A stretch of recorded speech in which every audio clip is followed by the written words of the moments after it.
ဒီဃာရမဘုရားရှင်ကိုရဏေကြီးကဟောလိုက်လူတပင်းစီလို့ငါရစုတိတရားမရဘူးကွာဟောဒီဃာရမလူတပင်းစီလို့အနေနဲ့ကောင်းတဲ့သုကတော့ပုံပေါက်လို့ပေါ့ဗျာမရောက်ပါဘူးသိတယ်ဘာကြောင့်ရောက်တော့ဆိုတော့ဘာမှမဖြစ်တဲ့ဓာတိအပေဓာတိကလားဒီပြန်ဓာတိက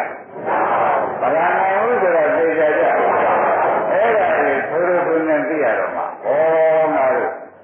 အနေပါနဲ့နေခဲ့တဲ့အတွက်အသေးပါတော့ကျုံရတော့မှာအနေမနေခဲ့တဲ့အတွက်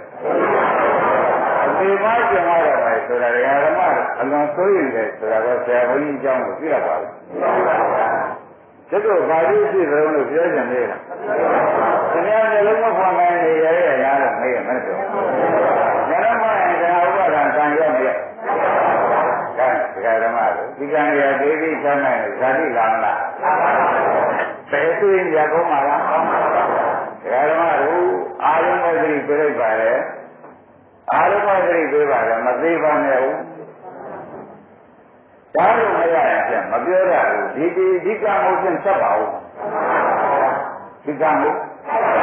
ဆက်ရတယ်မတရားဓမ္မတို့ဒါလို့မရတဲ့ကံတွေကိုဘုန်းကြီးတရားဓမ္မတွေဘာမှမသိဘူးဘုန်းကြီးပြောတဲ့ဘုရားဟောတဲ့ဝိပဿနာဉာဏ်နဲ့ဉာဏ်နဲ့ဆက်လိုက်အကုန်ဟောသူကဖြစ်ရမလားဝိပဿနာဉာဏ်နဲ့ဉာဏ်နဲ့ဆက်လိုက်အကုန်ဟောသူကဖြစ်တယ်ဆိုတော့ဩမရွေးဘူးလေဘုန်းကြီးကလည်းဝိပဿနာဉာဏ်နဲ့ဉာဏ်ရှိပါတော့လားအရွေးပြေတာဘယ်လိုပါလဲဝိပဿနာတည်းခက်တယ်ဗျာမဲ့ဉာဏ်နဲ့လည်းတည်းခက်တယ်ဗျာလုံးဝမကြည့်ရတဲ့နေလို့ရှိရင်ဒီကကြောဥဒ္ဒါကိုပို့ဖို့ဗျာလုံးကြည့်ရဆက်ပါလုံးကြည့်ရခန္ဓာကိုယ်ထဲမှာအိဋ္ဌရှိတယ်အိဋ္ဌသိရင်ဥပဒနာမဲ့ဖြစ်တာပဲဒါတော့အိဋ္ဌသုံးအောင်လိုက်ရလို့ရှိရင်လောကုတ္တရာမဲ့ဖြစ်တာဒါလုံးကြည့်တော့မလို့အဲ့ဒါဆရာနည်းမပြတယ်ဓမ္မတွေကဒီကသုရဝေကြီးဆိုတဲ့သူများပြောတာကြာလမ်းခုံနေလို့ရှိရင်ပြန်မှားရင်မှားကြပါလိမ့်မယ်ဒါကြောင့်လည်းဓမ္မတို့ဒီကံတွေဟောဒီကံပြောင်းဘယ်နဲ့လုပ်ကြမလို့မေးအဖြေဆက်ကြဝိပဿနာလုပ်မယ်ဗျမဉ္ဇဏ်လုပ်မယ်ဗျ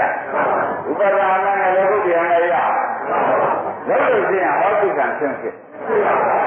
ဒါကြောင့်ဓမ္မတို့သင်္ကုလိမာလာခိုးသူကြီးကဒီဘဝလူကောင်းပတ်လိုက်တဲ့အကုသိုလ်ကံပေါင်းရေသွက်နိုင်တယ်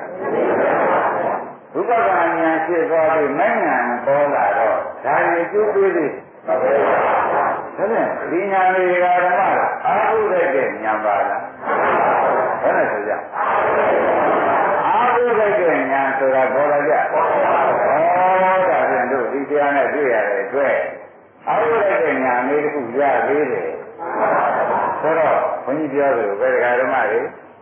ဟိုကျင်အိုမှုနာမှုသိမှုမတားနိုင်လို့ကဒီညာလေးကဒီမှာသေသေးခြင်းတယ်ဆိုတာတော့ပေါ်ပါရှင်းကြဒီညာကမရဘဲနဲ့သေသွားတဲ့ပုဂ္ဂိုလ်မှာဒီနေ့ကံမောအနန္တဆိုတာပေါ်ပြီနော်နည်းနည်းတော့ပါလားကံမောအနန္တနဲ့ဆိုတော့ဓမ္မတွေတခါသေရောက်ပြန်ဆောက်ပေါက်နေလေဘုရားဥပိ္ပဆိုးတယ်နော်